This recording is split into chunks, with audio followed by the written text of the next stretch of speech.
Lepo pozdravljeni. Danes bomo spregovorili o lokostrelstvu. Morda niste vedeli, ampak v vaši bližini živi mednarodno priznana sodnica za lokostrelstvo, sicer znana tudi kot predsednica lokostrelskega kluba Ankaran. Maja Šalabi je danes z mano tudi v studiu. Lepo pozdravljena. Pozdravljena.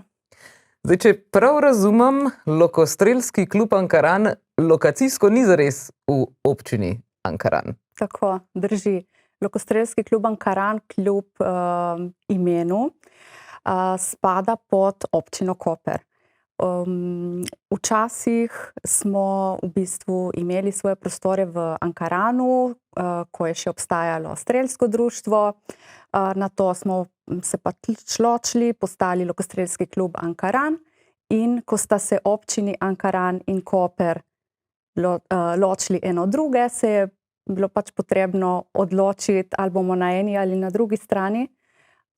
Ostali smo seveda v občini Koper, ampak ker so nas vsi poznali pod imenom Lokostrelski klub Ankaran, smo ime tudi obdržali. Kje se torej lokacijsko točno nahajate? Tako, lokacijsko, če govorimo o treningih, recimo, jih imamo po zimi v eni od osnovnih šol, poleti pa potekajo v Dekanih nad nogometnim igriščem. Svojo pisarno pa imamo v dvorani Bonifika. Kako pa je s tekmovanji? Kje pa imate ta? Tekmovanja imamo povsod po Sloveniji, dajmo tako reči. Če govorimo o našem klubu, smo imeli zdaj pred kratkim 2 tekmovanji. Eno je bilo šolsko področno tekmovanje, drugo pa državno prvenstvo. Oboje smo pa imeli v Koštaboni. Poleg tega organiziramo že vrsto let tudi tradicionalno tekmovanje za Zvezo slovenskih častnikov in zadnjih nekaj let to tekmovanje poteka v vojašnici v Ankaranu. To sem zasledila nedavno in zdelo se mi je res zanimivo. To pomeni, da so to vojaki, ki sicer so bili lokostrelci, preden so vstopili v vojsko in zaradi tega tekmujejo, kot naprimer vemo, da smučarski skakalci, recimo eni so zaposleni v vojski, eni v policiji, ali gre tukaj res za to, da se vojaki učijo lokostrelstva? Tukaj v bistvu se ne gre le za vojake. V bistvu, kot sem že povedala, je to tekmovanje, ki organiziramo za Zvezo slovenskih častnikov. Zadnjih nekaj let se nam pa pridruži tudi Slovenska vojska. Tekmovanja se pa udeležujejo, bom rekla, predvsem izkušeni tekmovalci, ki pa niso v vojski. Morda so bili v mladih letih, ampak zdaj več ne. Je pa med vojaki tudi nekaj takih tekmovalcev, ki tekmujejo tudi na tekmovanjih Slovenske zveze. Kako pa gre sicer našim lokostrelcem? Zdaj je konec sezone, recimo tako, če pogledava na svetovni ravni. Imamo kakšne, ki so na dobrih rezultatih, ki mogoče so talentirani in bojo zdaj v prihodnjih sezonah? Ja, seveda, sezone sploh ni konec. Je kar v polnem teku, bom rekla. Zdaj trenutno poteka tekmovanje za svetovni pokal v Antaliji v Turčiji. In ravno preden sem prišla sem pogledala malo rezultate in je eden izmed naših tekmovalcev danes dopoldne streljal in se uvrstil na 3. mesto v kvalifikacijah. Ostali pa bodo streljali danes popoldne. Med njimi je tudi naša Ana Umer, je članica našega kluba in je že vrsto let tudi članica slovenske reprezentance. To pomeni, da imamo v Sloveniji dobre pogoje za treniranje lokostrelstva? Ja, imamo dobre pogoje in imamo tudi zelo dobre in uspešne tekmovalce. Ker od kdaj do kdaj potem pravzaprav traja sezona? Tudi ko je najbolj vroče, tekmujete ali imate po zimi tudi, ne vem, v notranjih prostorih mogoče tekmovanja ali kar na snegu kje? Tako, v bistvu lokostrelske tekme potekajo čez celo leto. Od oktobra pa nekje do konec marca meseca potekajo v dvorani. Nato se pa gre ven. Tako da ni počitka. Se skozi tekmuje, bodisi v Sloveniji, bodisi v tujini. To pomeni, da ko ste recimo v dvoranah, morajo biti to res velike dvorane? Ali gre za kakšne posebne dvorane? To bi bilo super, če bi lahko našli kakšno večjo dvorano. Mi v dvorani ne potrebujemo več kot 18 metrov za streljanje, saj se v dvorani strelja pač na tarčo, ki je postavljena na 18 metrov. Malo smo otesnjeni, ker imamo veliko članov, veliko mladih tekmovalcev in se probamo nekako skombinirati. Koliko približno pa je članov vašega kluba? V klubu imamo nekaj čez 100 članov, je pa okrog 40 takih, ki so bolj aktivni. To pomeni, kot tekmovalci. Imamo bodisi starše, recimo, kakšnih tekmovalcev, ki so se včlanili v klub kot podporniki, recimo. Imamo kakšne člane, ki so včasih tekmovali, pa so še vedno v klubu. Pa na novo vpisujemo skozi predvsem mladino. Kot podporniki se torej tudi lahko včlanimo v klub. Kaj pa to pomeni? Kakšne so potem naše zadolžitve? Lahko pomagate pri organizaciji tekmovanj. Že to nam veliko pomeni, ker so dokaj zahtevna. S pripravami je potrebno pričeti že par mesecev prej, na samem licu mesta pa je potrebno veliko število ljudi, ki lahko aktivno pomagajo pri izvedbi. Zdaj, tekmovanji, ki ste ju zdaj v zadnjem času organizirali, sta šli torej tekoče mimo? Ja, tekoče sta šli mimo, vsi so bili zelo zadovoljni. Zdaj že par let imamo enega pridnega sponzorja, ki nam tudi sladoled omogoči, tako da se lahko vsi tekmovalci po koncu tekmovanja posladkajo. Pa sicer prihaja tudi publika na ta tekmovanja? Pride, vendar rokostrelstvo ni tako znano kot kakšen nogomet, recimo, kakšna košarka. Seveda so vsi vedno dobrodošli, lahko pridejo pogledat. V večini primerov so pa recimo kakšni starši, kakšni prijatelji pridejo pogledat, če živijo kje v bližini. So pa vedno vrata odprta za vse, lahko pridejo pogledat. Kako stari pa so recimo vaši tekmovalci? Imate v vsaki starostni kategoriji trenutno aktivne člane? Imamo in imamo vedno več mlajših, ki jih včasih tudi zavrnemo zaradi tega, ker so sicer premladi, ker niso še toliko dozoreli, da bi lahko sledili pravilom in da bi se vsega držali. Sicer tole se potem starši dogovarjajo z našo trenerko in se na podlagi individualnih razgovorov, dajmo tako reči, dogovorijo, če je otrok primeren, da prične z rednimi treningi ali ne, ali če bo prišel samo poskusiti. Kako stari pa potem ponavadi začnejo pravzaprav z lokostrelstvom? Okrog 7., 8. leta recimo, tako kakšen 2., 3. razred, kakšnega otroka sprejmemo tudi, ki je v 1. razredu osnovne šole. Pa to pomeni, da imajo še manjši lok? Govorimo tukaj verjetno o različnih velikostih. Tako imajo manjši lokec, ki seveda ni tako močen kot za malo bolj izkušene in malo večje tekmovalce. Odrasli tekmovalci recimo potrebujejo kakšno opremo, iz česa je? Govorimo tukaj na primer tudi o tisti vrvici, Tetiva, ja. Kakšen material je recimo to? Je to enako kot struna na kitari? Ne, je malo drugačen material. Je v bistvu sestavljena z več nitk. Tako se tole pač sestavi, to si lahko tekmovalci tudi sami naredijo oziroma se kupi že narejeno. Torej dejansko si sami spletajo? Ja, obstaja prav ena taka aparatura, ki pomaga pri tem, da se tetivo naredi. Si sama za svoje loke tudi pleteš?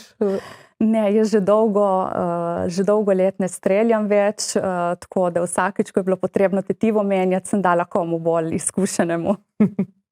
Ki pa jih tudi imamo verjetno v regiji. Ja, seveda. Se pravi, tetivo torej potrebujemo posebno.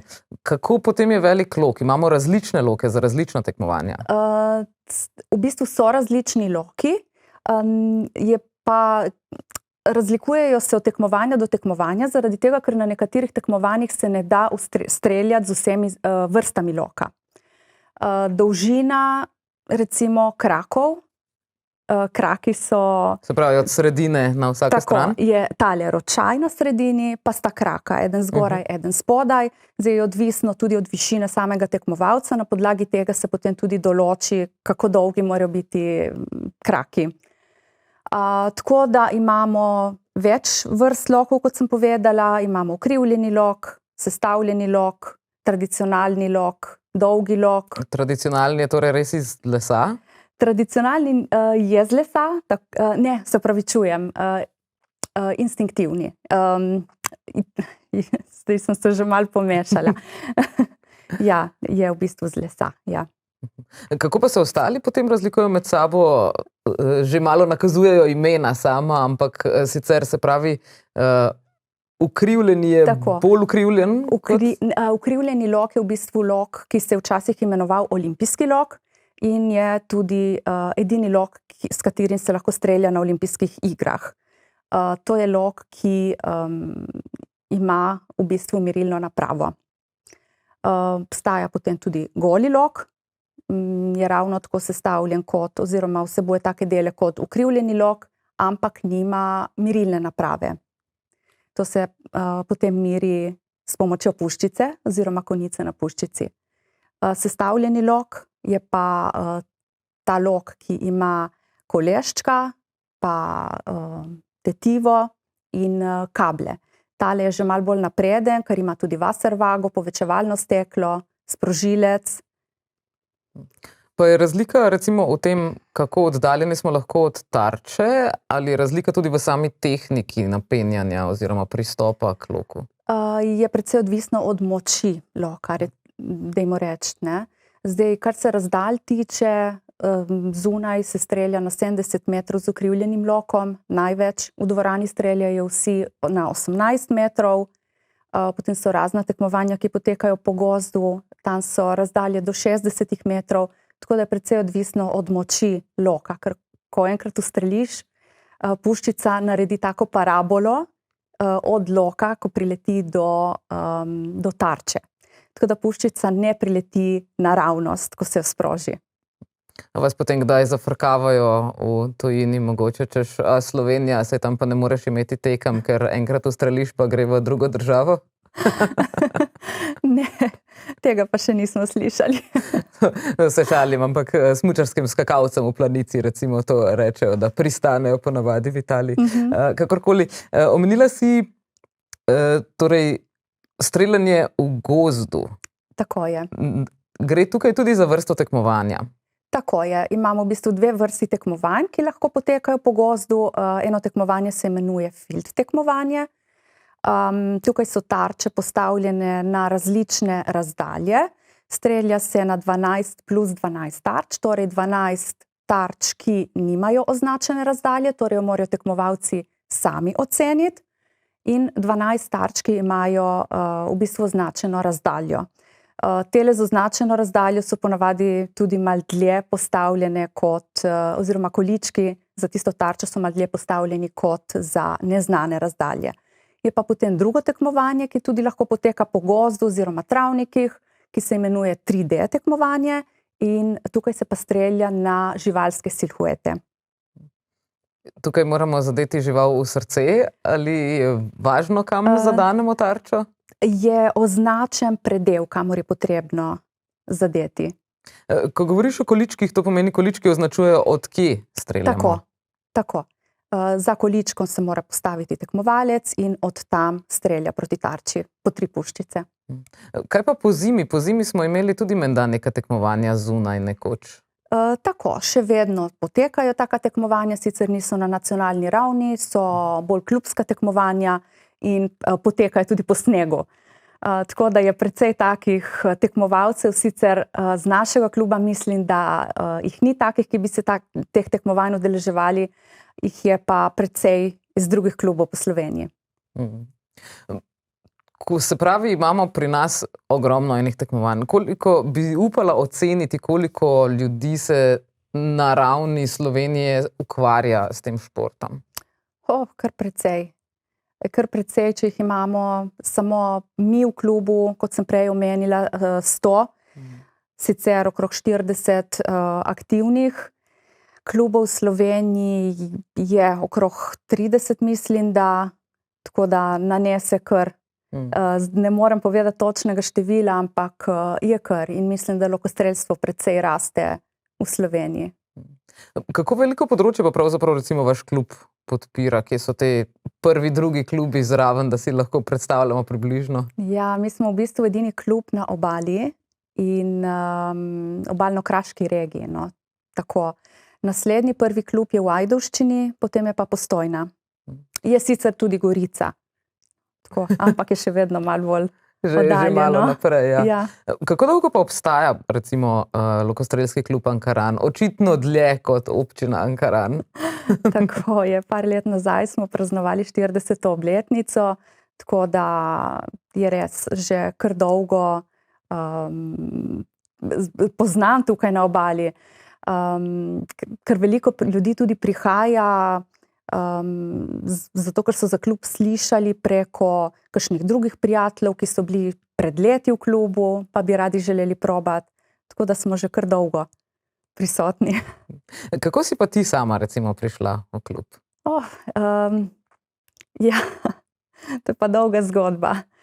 Imava čas. Začela se je v srednji šoli, ko smo si mogli zbrati eno obšolsko dejavnost in mi je slučajno mama omenila lokostrelstvo, ker je bil takratni trener v lokostrelskem klubu Ankaran, njen sodelavec.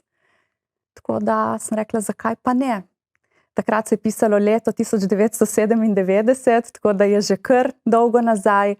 Pričela sem s prvimi streli na lokostrelskem krožku pri bivši ženi tega trenerja, gospe Ireni Rosa, ki je tudi moja mentorica sodniška, moja prva trenerka v bistvu. Tam sem začela, tam sem prvič zakorakala v ta šport, prvo leto sem bila samo v krožku, nato sem se pa tudi v klub vpisala in začela tekmovati. Si potem tudi resno tekmovala? Tako, enih 10 let sem resno tekmovala, dokler mi je čas to omogočal, potem je pa bilo malo težko in sem se odločila za korak nazaj. Kako pa je recimo izgledal tvoj trening, da si približno predstavljamo, ker zdi se malo kot statičen šport, ampak verjetno trening ima pa še marsikaj drugega, da prideš do tega, da dejansko ustreliš z lokom. Ja, seveda. Obvezno se je potrebno ogreti pred treningom, da ne pride do kakršnih koli poškodb. Zdaj, kakšni posebni psihični treningi, jaz jih nisem imela, ker tudi nisem prišla do takega visokega nivoja, da bi jih potrebovala. Tako da se je pač prišlo do strelišča oziroma do dvorane, imel si s sabo svojo opremo, sestavu, si se začel ogrevati, bodi si v skupini, bodi si sam. Nato si se postavil na strelno linijo in si začel streljati. Se ti je kdaj zgodilo, da se ti je tetiva strgala? Ne, to pa ne, hvala Bogu. Potem pa si se odločila v nekem trenutku postati sodnica. Zakaj pa to? Tako je, glede na to, da nisem imela več časa, da bi redno trenirala, sem v bistvu želela ostati nekako v stiku s tem športom. Najprej sem želela postati trenerka, vendar me je moja mentorica toliko prepričevala, da naj grem v sodniške vode, dokler me na koncu ni res prepričala. In kako recimo potem postaneš sodnik za lokostrelstvo? To pomeni, da moraš biti zraven na tekmah, opazovati, gre za enkraten dogodek, za izpit, kako to izgleda? Ko sem jaz opravljala tečaj za sodnike, je potekal en cel teden. Vsak dan smo imeli predavanja in zadnji dan smo imeli na to še izpit. Po izpitu je takrat potekalo še zadnjo tekmovanje v Ranarčerju.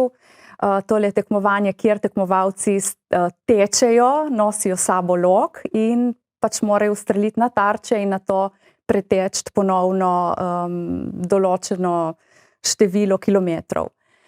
Tako da, ja, takrat je to na tak način potekalo, zdaj so pa izobraževanja malo bolj razvlečena, ker si težko tudi ljudje privoščijo en teden dopusta, da bi šli samo na tako izobraževanje, tako da potem trajajo recimo par vikendov oziroma kar malo več kot par vikendov, tako da se da skozi celoten del, ker je kar obsežen.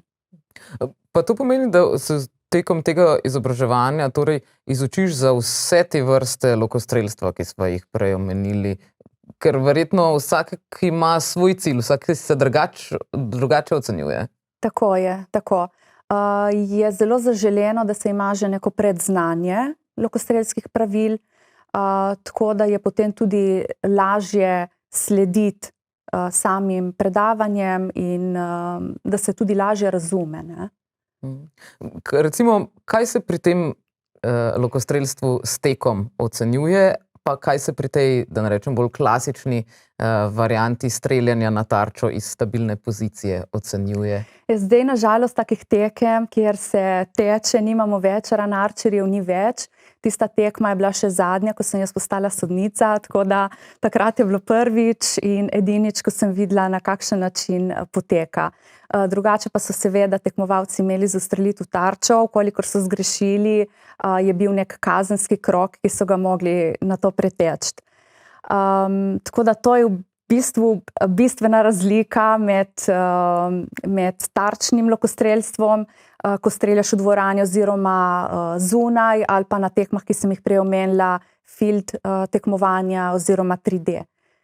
Na kaj pa sicer torej paziš med tekmo recimo dvoranskega streljanja?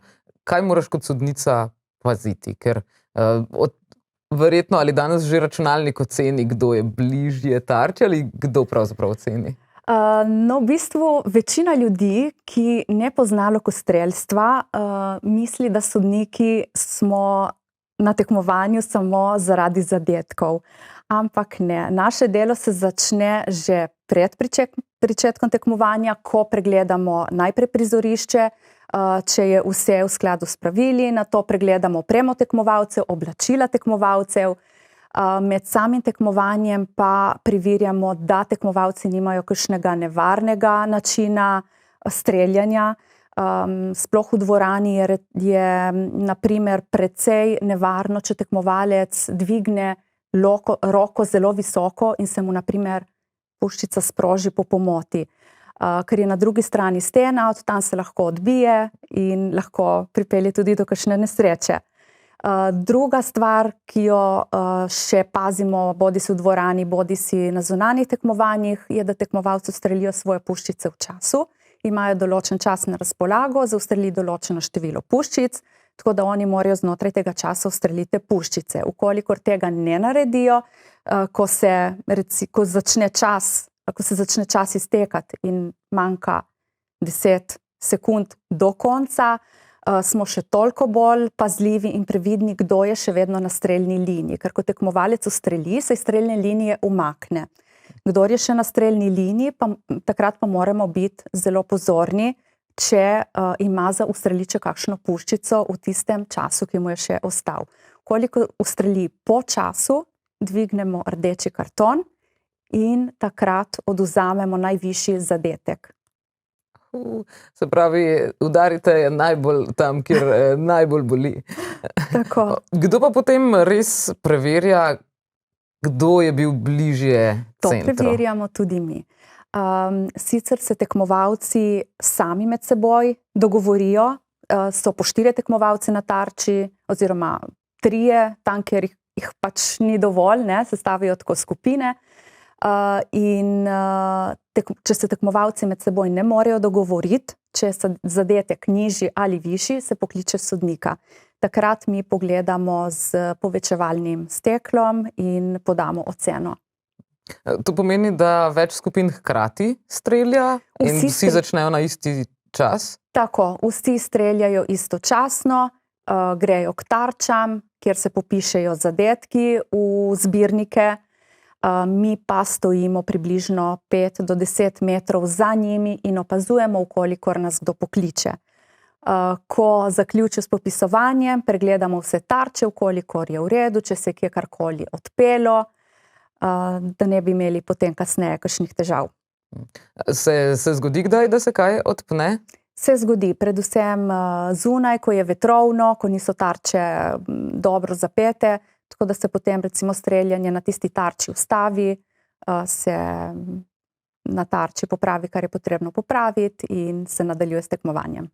In koliko puščic imajo ponavadi v kolikšnem času? Kakšna je tudi neka klasična oziroma najbolj standardno? Tako, v dvorani se strelja po 3 puščice, medtem ko se zunaj strelja po 6 puščic. Imajo pa na razpolago 30 sekund za puščico, torej dvorana skupno je 90 sekund, zunaj pa 180. Pa se v praksi kdaj zgodi, tako kot recimo pri Robin Hoodu, da bi šla ena puščica skozi drugo? Se zgodi. Se tudi to zgodi. In se na to seveda oceni zadetek puščice, ki je bila prva v tarči. Dobite kdaj v klub koga, ki reče, na primer, gledal sem risanko o Robinu Hoodu in zdaj hočem streljati z lokom? Tudi take dobimo. Ja, tako da mislim, da so kakšni taki filmi, sploh pa v zadnjih letih, filmi pa risanke precej pripomogli k temu, da je ta interes za lokostrelstvo narastel. Kateri so zdaj najbolj aktualni? Zdaj trenutno ne, pa bila par let nazaj tale deklica z rdečkastimi lasmi, se ne spomnim točno imena zdaj trenutno, ampak po njej jih je bilo kar precej, ki so prišli. Predvsem deklic ali tudi fantov? Mešano je, oboje, ja. Super. Si tudi mednarodna sodnica. Kako je bilo? Je to pomenilo, da si morala toliko in toliko tekem odsoditi, da si uspela priti do tega, ali govoriva tukaj o novem izpitu? To je pa nov izpit, tako. Pogoj je bil ta, da si bil nacionalni sodnik vsaj 2 leti, preden si se vpisal na izobraževanje oziroma na test za opravljanje izpita za mednarodne sodnike. Torej, ko praviš ta izpit, si najprej mednarodni oziroma sodnik, kandidat za mednarodnega sodnika, se opravičujem, in na to čez nekaj let, na podlagi ocen, ki jih dobimo na raznih tekmovanjih, te potem imenujejo kot mednarodnega sodnika s polnim statusom. In kako ti je? Je precej drugače na mednarodnih tekmah, kot teh recimo nacionalnih? Ja, absolutno, ker so veliko večja, organizacija popolnoma drugačna, vzdušje je tudi seveda drugačno, so tekmovalci z celotnega sveta, si v stiku z ljudmi iz različnih držav, različne kulture. Tako da ja, so vrhunski tekmovalci, jih imamo seveda tudi v Sloveniji, ampak tam si res na tekmovanju, ki je res na nivoju. Tudi traja dlje verjetno?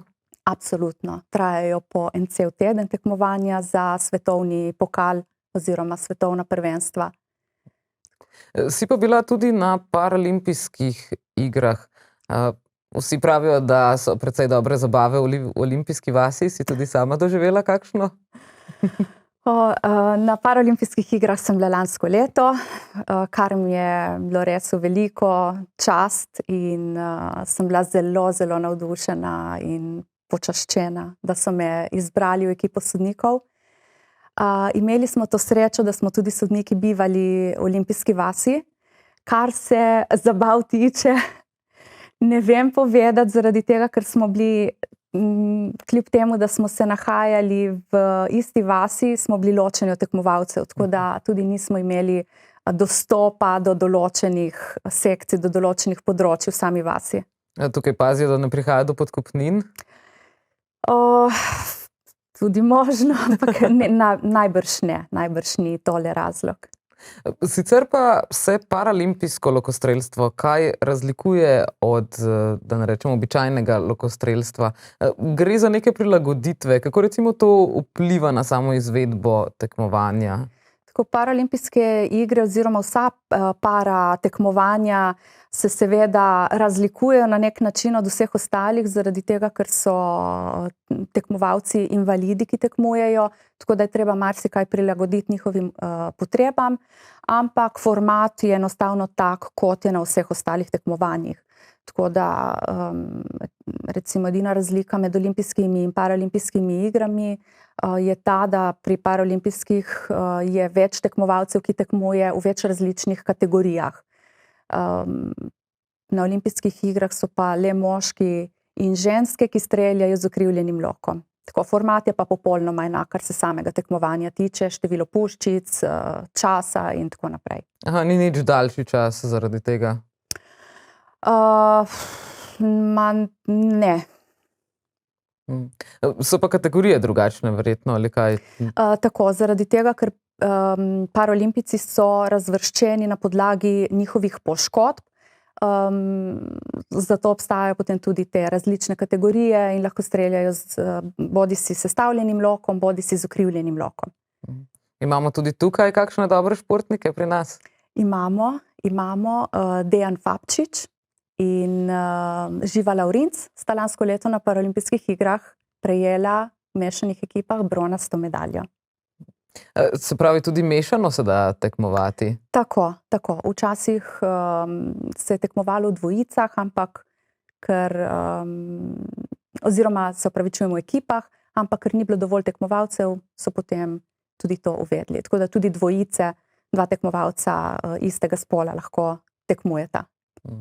Zdaj, na paralimpijskih igrah kako dolgo traja to tekmovanje? Se vse zgodi v enem dnevu za eno kategorijo ali to traja več dni?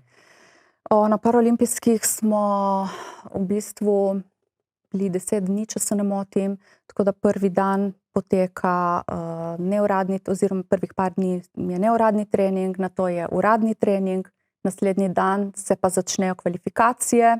Kvalifikacije so pa običajno za vse tekmovalce na isti dan, nekateri streljajo dopoldne, nekateri popoldne, potem se pa začnejo eliminacije. Razlika recimo pri olimpijskih in paralimpijskih igrah v primerjavi z ostalimi tekmovanji, kot je na primer svetovno prvenstvo, tekmovanje za svetovni pokal, je to, da eliminacije potekajo individualno za vsak par posebej, ker je to vse pod kamerami, je vse predvajano in tekmujejo v bistvu tekmuje vsak par posebej. Medtem ko recimo kakšen svetovni pokal, svetovno prvenstvo, kot sem omenila, do finala oziroma polfinala tekmujejo vsi tekmovalci na istem prizorišču istočasno. Vsi pari tekmovalcev, no, tako. Se pravi, na paraolimpijskih igrah je torej precej drugače, kot recimo, ko greš kam drugam v tujino. Kako recimo si kot sodnica sploh prišla v to? Se sami prijavljate recimo sodniki na tekmovanja ali vas izžrebajo? Tako, ponavadi konec poletja vsako leto prejmemo strani sodniške komisije, mednarodne sodniške komisije, seznam tekmovanj za naslednje leto. Napišejo število sodnikov, ki jih potrebujejo, in vsak sodnik da svojo razpoložljivost. Na podlagi razpoložljivosti, ki jih sodniška komisija prejme, sestavi potem ekipe, seveda upoštevajo, z katerega kontinenta prihajaš, katerega spola si, tako da naredijo eno mešano ekipo. Torej, kot ženska sodnica lahko sodiš na tekmah za moške? Nimamo ločenih tekem. To je ena taka posebnost pri lokostrelstvu. Je en tak šport, ki je v bistvu za vse. Tudi pri nas, na nacionalnem nivoju, so to tekmovanja, kjer lahko tekmuje cela družina na isti tekmi istočasno. Tako da... V isti kategoriji? Ne v isti kategoriji, vsak v svoji kategoriji, ampak na istem tekmovanju na isti dan. Ampak recimo kategorije za moške in ženske pa so verjetno različne? Ja, je sicer na istem tekmovanju, ampak ne ločujejo recimo, da bi moške sodnike dali k moškim in ženske sodnice k ženskam. Tega se ne upošteva. Pa se recimo tako po celinah opazi, da je kje bolj prisoten šport, kje manj? V Evropi je precej prisotno, v Aziji se tudi precej razvija, Južna Amerika. V bistvu je povsod tale šport. Mogoče edino v Afriki malo manj, ampak je kar precej držav, ki se zadnja leta trudi, da bi naredili korak naprej v tej smeri. Ali obstaja kaj takega kot streljanje samostrelom na tekmovanjih? Ja, streljanje samostrelom obstaja, imamo tudi v Sloveniji par takih tekmovalcev, ki se seveda ne morejo udeležiti čisto vsake tekme, ker samostrel je precej močen in tarče lahko uniči. Tako da taki tekmovalci ponavadi pridejo le na 3D tekmovanja. Iz česa pa so tarče? Oh. Mislim, se jih lahko uniči. Lahko se jih uniči, seveda. Včasih, oziroma še do lanskega leta smo recimo mi v klubu imeli take slamnate tarče, katere so precej zoprne, moram reči, sploh ko je potrebno puščice ven puliti, ker se fajn zapičijo in je potrebno kar precej moči, da tisto spuliš. Zdaj so pa prisotne več ali manj povsod take bolj spužvaste, kompaktne tarče, je taka precej debela spužva, ki imajo tudi centre narejene na tak način, da naj ne bi recimo puščice prebijalo skozi. Ker v filmih ponavadi vidimo, če pride puščica vsaj v človeka, je bolje, da jo na drugi strani povlečeš ven, to velja tudi za tarče? Ne, ker tako uničiš peresca. Peresca pa ima vsak svoja, verjetno. Tako. Se pravi, puščico si v bistvu tudi sam sestaviš. Tako, si sam sestaviš oziroma jo lahko kupiš že sestavljeno v kakšni trgovini, vendar se tudi peresca razlikujejo, tako da si vsak tekmovalec izbere taka, ki so najbolj primerna zanj, za moč loka in kar mu pač najbolj odgovarja. Ali tudi to preverjate sodniki? Seveda, tudi to preverjamo, ker morajo imeti tekmovalci vse puščice z enakimi peresi. Ker če bi bile daljše, krajše, kaj bi bolje letelo? Je vse odvisno od vsakega posameznika, tako da tukaj je zelo težko posplošiti zadevo, ker smo si vsi različni in vsak ima pač svoje potrebe na drugačen način. Kje pa najraje goljufajo? Si že ujela kakšnega pri goljufanju? Sem. Pri moči loka. Pri sestavljenem loku je moč omejena na 60 funtov, če se ne motim, okrog 27 kil, in mi to preverjamo pred tekmovanji, sploh na mednarodnih tekmah. In se je že parkrat zgodilo, da smo ujeli par tekmovalcev, ki so imeli so imeli več kot teh 60 funtov, smo prosili, da to znižajo in smo še enkrat med samim tekmovanjem preverili. Prišli so nam pokazati lok, ko so bili v začetku opozorjeni, znižali so funtažo, nato so jo spet navili navzgor. Mi smo pa seveda ponovno preverili in je bil tekmovalec diskvalificiran.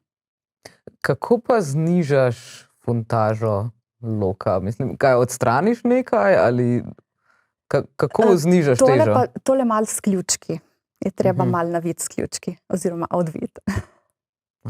Imaš še kakšne druge načine goljufanja, da si mogoče slišala za njih, da so še kaj drugega poskusili? Ja, recimo obleko si omenila, to se mi je zdelo zanimivo, da preverjate obleko. Ja, sicer tekmovalcev glih ne diskvalificiramo zaradi oblačil, ampak naprimer pri nas niso dovoljena kamuflažna oblačila na nobenem izmed tekmovanj, oziroma džins, kar se tarčnih tekmovanj tiče, v fieldu in 3D jih lahko imajo, drugače pa ne. To je tako kot na golfu, ne smeš imeti džinsa, ker lepše zgleda, ali je tukaj tudi kakšna praktična pravzaprav? Ni nič praktičnega, to je pač pravilo, ki je postavila mednarodna zveza in tega se je potrebno držati. Tako, kar se pa kamuflaže tiče, preveč spominja na lovstvo in glede na to, da se hočemo na nek način oddaljiti od tega, ker nimamo nobene veze s tem, mi smo pač šport, lokostrelstvo, iz tega razloga je potem tudi to prepovedano. Ne samo na oblačilih, ampak na celotni opremi. Si pa imela prej še nekaj v mislih, ko sem te vprašala, če še na kakšne druge načine goljufajo? Ja, so me že parkrat tekmovalci opozorili, da so tekmovalci ta iste tarče recimo zapisovali višje zadetke. Zdaj mi kot sodniki lahko ne moremo narediti kaj dosti, razen če sami opazimo, da je prišlo do tega. Vedno pa tekmovalcem povem, naj preverjajo, kaj se piše v zbirnike, zato ker tiste zbirnike potem tudi sami podpišejo, to pomeni, da se oni s tistim, kar tam piše, strinjajo. In to je potem končni rezultat, ki ga dobijo na koncu tekmovanja. Tako da je potrebno obvezno preverjati, kaj se not zapisuje. Zato so po 3 oziroma 4 tekmovalce na vsako tarčo, da pregledujejo en drugemu, kaj se not piše. Ker vsak tekmovalec kliče svoje zadetke, višino svojih zadetkov. Ko pridejo tekmovalci do tarče, pogledajo, kje se nahajajo njihove puščice in nato pokličejo zadetke svojih puščic. Ko jih pokličejo, potrebno seveda tudi preveriti. Marsikdo tega ne počne in potem pride do takih situacij. Aha, ker sodniki pa ne preverjate vsakega posebej. Je preveč tekmovalcev. Ko imaš po 200 tekmovalcev, se ne moreš pri vsakemu ustaviti in preveriti, kaj je napisal notri. Veliko res temelji na poštenosti pravzaprav tukaj. Tako. Imate potem tudi kakšna pravila za gledalce, mogoče, da ne smejo preveč kričati med tekmo ali kaj takega? Ne, tega pa nimamo. Tudi glasba je dovoljena med samim tekmovanjem, sicer seveda ne preveč glasna, ampak ni, takega pravila nimamo. Se pravi, zdaj do recimo konca poletja, kakšni so kaj tvoji načrti? Avgusta meseca se odpravljam v Istanbul na evropske mladinske paraigre, nato pa še oktobra meseca na finale svetovnega pokala na Kitajsko. To bo pa kar daleč. Sicer pa še vprašanje glede kluba, kdaj pa lahko recimo kakšna tekmovanja nova spremljamo v klubu, mogoče prav tukaj, ne samo tekmovalcev okoli po Sloveniji? Za letošnje leto smo v bistvu zaključili s tekmovanjem v našem klubu. Bomo ponovno predvidoma organizirali 2 tekmovanji naslednje leto, aprila oziroma maja meseca. Tako da držimo tudi pesti, da te tekmovanja bomo dobili, ker moramo pač predati kandidaturo in se potem tole zbere na skupščini Lokostrelske zveze Slovenije. To v sklopu pokala slovenskega oziroma prvenstva?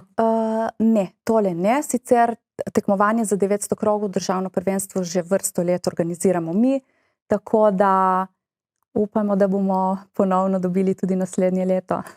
Ja, super. Držimo pesti. Maja, najlepša hvala. Hvala. Tako, dragi gledalci, če vas zanima še kaj več o lokostrelstvu, seveda stopite do Lokostrelskega kluba Ankaran in vam bojo lahko tam povedali še kaj več. Z nami pa je bila danes Maja Šalobi. Če ste mogoče katerega od delov pogovora izpustili ali bi si ga želeli ogledati še enkrat, vas toplo vabim tudi na naš YouTube kanal Megafon TV. Do prihodnjič pa lep pozdrav.